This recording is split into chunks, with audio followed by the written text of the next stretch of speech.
बिस्मिल्लाहिर्रहमानिर्रहीम। अस्सलाम वालेकुम वरहमतुल्लाहि वबरकातुहू। इस प्रोग्राम में आप जानेंगे कि अगर कोई शौहर अपनी बीवी को तलाक दे देता है और उसके बाद वो उससे सुलह करना चाहता है, उसे निकाह में वापस लाना चाहता है, उसे घर ले आना चाहता है, उसके साथ रहना चाहता है, तो ऐसे में इस्लामी अहकामात क्या हैं। सबसे पहले हम कुछ अहम नुकात के बारे में, कुछ इम्पोर्टेंट पॉइंट्स के बारे में जान लेते हैं जिनका आपको मालूम होना ज़रूरी है। तलाक देने के बाद औरत से रुजू सुलह करने के तरीके के बारे में कुछ इंपॉर्टेंट पॉइंट्स यहाँ आपको बताए जा रहे हैं। तलाक के बाद इद्दत का वक्त। अगर औरत को हैज़ आता हो तो तलाक की इद्दत 3 हैज़ है। अगर बड़ी उम्र की औरत हो या कम उम्र लड़की हो या कोई हादसा इससे आ जाए जिस वजह से इसे हैज़ ना आता हो तो इद्दत गुजारने के वक्त 3 महीने है। तलाक के बाद हामला प्रेग्नेंट औरत की इद्दत गुजारने का वक्त वज़ह हमल यानी बच्चा पैदा होने तक है। पहली दफ़ा दी गई तलाक के बाद शौहर को रजत रुजू सुलह करने का हक होता है। शौहर बीवी से इद्दत के दौरान रुजू कर सकता है, लेकिन जब तक वो रुजू नहीं कर लेता इस वक्त तक इस औरत से हम बिस्तरी करना हराम है। अगर शौहर ने इद्दत के वक्त के दौरान रुजू ना किया तो औरत अपने मेके चली जाएगी और दोबारा इकट्ठे होने के लिए इन्हें नया निकाह करना होगा। अगर औरत इद्दत के बाद मेके चली गई तो इसका खर्चा शौहर पर वाजिब नहीं। दूसरी दफ़ा तलाक देने के बाद भी मर्द को रजत रुजू सुलह करने का हक होता है। मर्द को रजत करने की इजाज़त औरत की सिर्फ पहली या दूसरी तलाक की इद्दत के वक्त के दौरान मर्द को रजत करने की इजाज़त औरत की सिर्फ पहली या दूसरी तलाक की इद्दत के वक्त के दौरान तक होती है। तलाक की इद्दत का वक्त गुजर जाने के बाद निकाह ख़त्म हो जाता है और मर्द रजत का इख्तियार नहीं रखता। तीसरी तलाक देने के बाद मर्द को इस औरत से रजत का हक नहीं होता। जब तीसरी तलाक होगी तो इसी वक्त वो औरत इस मर्द से अलग हो जाएगी। वो इस वक्त तक इसके लिए हलाल नहीं होगी जब तक वो शरई हलाला निकाह ना कर ले। शरई हलाला निकाह के बारे में वीडियोस हमारे चैनल पर मौजूद हैं, उन वीडियोस को भी आप ज़रूर देखें, आपकी मालूमात में इजाफ़ा होगा। अब हम ये जान लेते हैं कि तलाक देने के बाद किस औरत से रजत करने की इजाज़त है, किस औरत से सुलह की जा सकती है। अगर किसी शख्स ने औरत को निकाह करने के बाद हम बिस्तरी किए बगैर तलाक दे दी तो इस शख्स को रजत यानी रुजू सुलह करने का हक नहीं होगा, क्योंकि ऐसी औरत की इद्दत नहीं होती। ऐसी सूरत हाल में वो औरत तलाक मिलते ही अपने घर मेके चली जाएगी। अगर वो औरत और इसका साबका शौहर दोबारा इकट्ठे होना चाहते हों तो इन्हें नया निकाह करना होगा। उस औरत से रजत करने की इजाज़त है जिससे निकाह के बाद हम बिस्तरी की जा चुकी हो। अब हम जानते हैं कि रजत का मसनून तरीका क्या है। रजत औरत से रुजू सुलह किसी लफ्ज़ से की जाए और 2 आदिल लोगों को गवाह बना लिया जाए। जिस औरत से रजत करनी हो इसको भी खबर दे दी जाए ताकि वो इद्दत के बाद किसी और मर्द से निकाह न कर ले।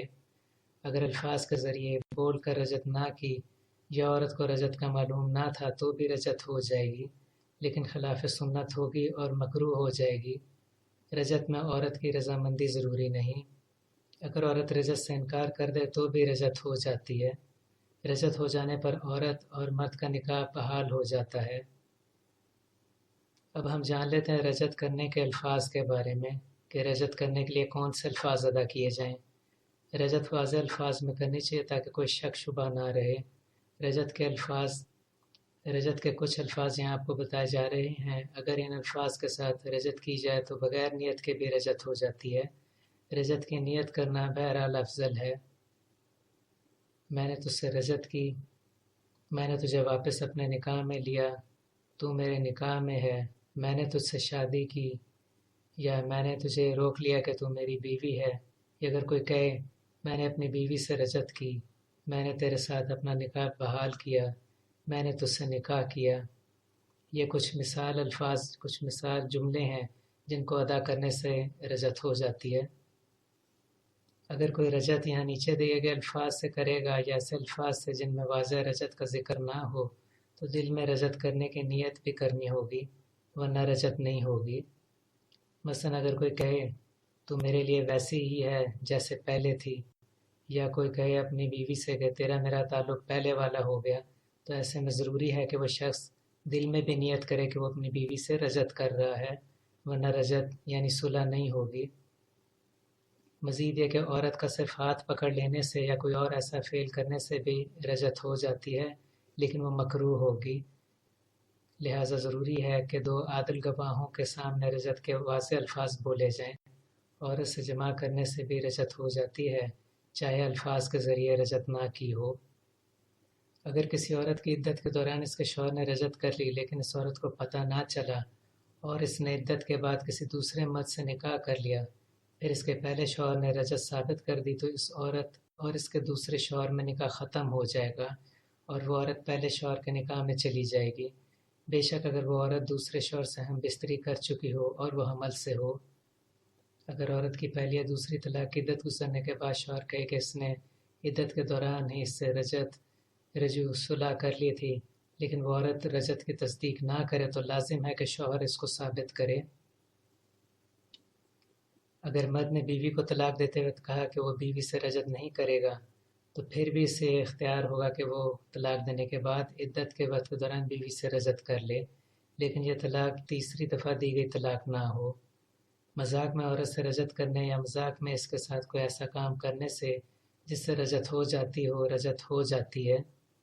اگر کسی مرد نے طلاق دینے کے بعد زبردستی عورت کو ڈرا کر یا دھمکی دے کر رجت کر لی تو بھی رجت ہو جائے گی، کیونکہ رجت کرنے کے لیے عورت کی مرضی رضامندی ضروری نہیں۔ اگر کوئی مرد اپنی بیوی کو طلاق دینے کے بعد اس سے عدت کے دوران رجت کرنے کے لیے اس سے نکاح کر لے تو بھی رجت ہو جائے گی، لیکن یہ طلاق تیسری دفعہ دی گئی طلاق نہ ہو۔ اگر کسی مرد نے سوتے ہوئے اپنی عورت کے سامنے سے دخول کیا تو بھی رجت ہو جائے گی۔ اگر اولاد ہوگی تو اس بات کا اختیار ہوگا کہ یقین کیا جا سکے کہ وہ بچہ اسی مرد کا ہے۔ اگر کوئی شخص کسی طلاق یافتہ عورت سے کہے کہ میں تیرے صاحب کا شوہر کی طرف سے تجھ سے رجت کرتا ہوں، اور اس عورت کا شوہر رجت قبول کر لے تو بھی رجت ہو جاتی ہے۔ اگر کسی شخص نے اپنی بیوی کو پہلی یا دوسری طلاق دی تو وہ عدت کے وقت کے دوران اس عورت سے ہم بستری کر سکتا ہے، کیونکہ اب وہ عورت اس کے نکاح میں ہے۔ ہم بستری کرنے سے اس عورت سے اس مرد کی رجت ہو جائے گی اور طلاق کا اثر ختم ہو جائے گا۔ اگر کسی مرد نے سوتے اپنی بیوی کے پیچھے سے صحبت کی، دخول کیا تو بھی رجت ہو جائے گی، لیکن ایسا کرنے والا شخص گنہگار ہوگا۔ طلاق دینے کے بعد اگر عورت سے رجت کرنے کا ارادہ ہو تو عدت کے وقت کے دوران اس عورت کے ساتھ رہنے میں کوئی حرج نہیں، لیکن اگر اس عورت سے رجت کرنے کا ارادہ نہ ہو تو پھر اس کے ساتھ رہنا مکروہ ہے، کیونکہ اگر نہ چاہتے ہوئے مرد نے اس عورت سے رجت ثابت کرنے والی بات کہہ دی یا اس عورت سے ہم بستری کر لی تو رجت ہو جائے گی۔ اب اگر وہ اس عورت کو دوبارہ طلاق دے گا تو اس عورت کی عدت کا وقت بڑھ جائے گا، جو کہ اس عورت کے ساتھ ناانصافی ہوگی۔ اگر کوئی شخص طلاق دینے کے بعد اس عورت سے کہے کہ میں نے تجھے طلاق دینے کے بعد اسی وقت اس سے رجت کر لی تھی، یا میں نے تجھے طلاق دینے کے بعد اسی دن تجھ سے رجت کر لی تھی، یا میں نے تجھے طلاق دینے کے بعد فلاں دن تجھ سے رجت کر لی تھی، تو بھی رجت ہو چکی ہے۔ اگر کوئی عورت طلاق کے بعد اس مرد کے لیے سجتی سنورتی ہے تاکہ وہ شخص اس سے رجت کر لے تو اس میں کوئی حرج نہیں، بلکہ ثواب کی بات ہے، لیکن یہ طلاق تیسری دفعہ دی گئی طلاق نہ ہو۔ بیوی کے ساتھ شرط لگا کر رجت کرنے سے رجت نہیں ہوتی۔ مثال کے طور پر اگر کوئی عورت سے کہے کہ اگر تم نے وہ کوئی بھی کام کیا یا کسی کے گھر گئی یا میرے گھر آ گئی یا کچھ اور کیا تو رجت نہیں ہوگی۔ اگر کوئی شخص کچھ اور کہنا چاہتا تھا لیکن غلطی سے وہ رجت کے الفاظ کہہ گیا تو بھی رجت ہو جائے گی۔ اگر شوہر نے طلاق کی عدت کا وقت گزر جانے کے بعد دعویٰ کیا کہ اس نے اس عورت سے رجت کر لی تھی اور اگر اس عورت نے تصدیق کر دی تو رجت ہو جائے گی، لیکن اگر اس عورت نے تصدیق نہ کی تو شوہر کا دعویٰ قبول نہیں کیا جائے گا اور وہ عورت اس کے نکاح میں نہیں ہے۔ اگر کوئی شخص اپنی طلاق دی ہوئی عورت کو روپیہ یا پراپرٹی دے کر کہے کہ اس نے اس عورت سے رجت کی اور اس عورت نے اس کو قبول کر لیا تو رجت ہو جائے گی۔ وہ روپیہ یا پراپرٹی اس عورت کا اضافی حق مہر کہلائے گا، لیکن اگر اس عورت نے اس رجت کو قبول نہ کیا تو رجت نہیں ہوگی۔ طلاق دینے کے بعد بیوی کو نکاح میں لانے کے لیے ہم نے کچھ ویڈیوز بنائی ہیں جو ہمارے چینل پر موجود ہیں، ان ویڈیوز کو بھی آپ ضرور دیکھیں، آپ کی معلومات میں اضافہ ہوگا۔ اگر آپ نے ابھی تک ہمارے چینل کو سبسکرائب نہیں کیا تو پلیز سبسکرائب کریں، اس ویڈیو کو لائک اور شیئر کریں تاکہ زیادہ سے زیادہ لوگوں کو اس کا فائدہ پہنچ سکے۔ حاضر ہوں گے آپ کی خدمت میں ایک نئے پروگرام کے ساتھ، تب تک کے لیے اجازت دیجیے۔ اللہ حافظ۔